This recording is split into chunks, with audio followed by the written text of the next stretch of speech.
So, did you know there are 3 ingredients that you need in order to have the perfect dog? I'm talking about 3 things that will make your dog to become a perfect dog. And these 3 things are not objects or items, things that you can buy. These are simple human and dog psychology that you need to know. Every dog owner should know these in order to have the best dog. And in this video, I'm gonna reveal those 3 things.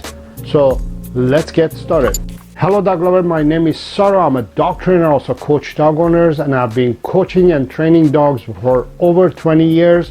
I have learned and studied dogs. I've become a certified dog trainer. I've even owned and operated my own doggy daycare for 16 years, and all this to make my own dogs' lives better. And now I'm sharing all this information that I have learned with you, dog lover. The first ingredient is relationship.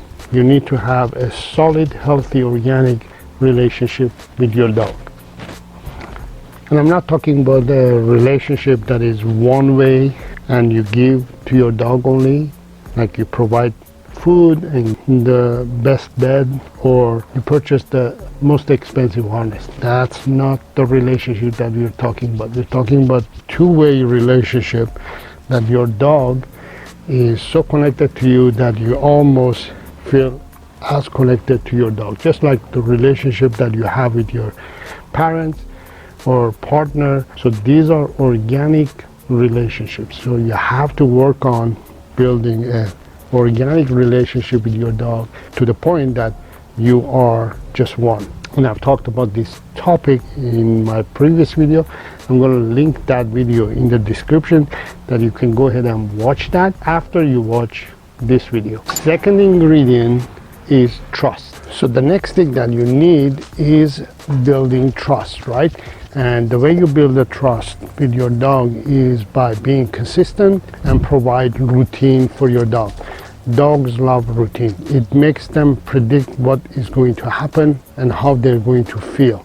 And if they feel safe and secure, they will build trust with you. The next thing that helps to build trust is training. Now, if you avoid building communication between you and your dog, which is through training, then you don't have any form of communication to build trust with your dog as well.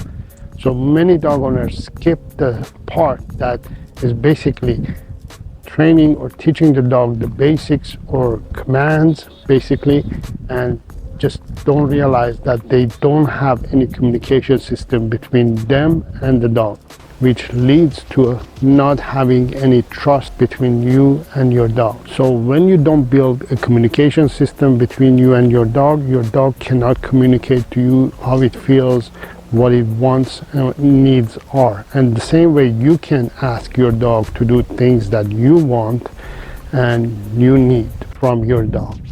And that creates confusion, stress, complications, and causes a lot of stress and negativity between your relationship with your dog, to the point that you become desperate and you start depending on other people to do the task of yours, which was basically you as a dog owner who is the guardian of the dog lacks the communication, and you start depending on other people to do things like this to your dog, which basically makes the dog to lose trust in you because they can't communicate to you through these methods and this way of training dogs. So basically your dog pays for your mistakes and gets abused and mistreated by humans.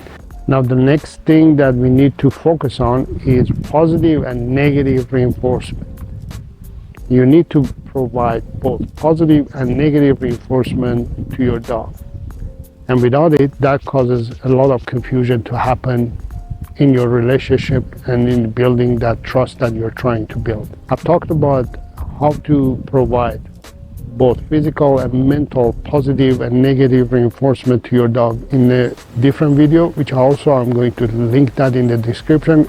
You can watch that after you finish watching this. So I wanted to explain a little bit more about building trust with your dog. For instance, here you can see this dog is this dog owner's dog, and I'm not sure if they have a good relationship and also a good trust built between them.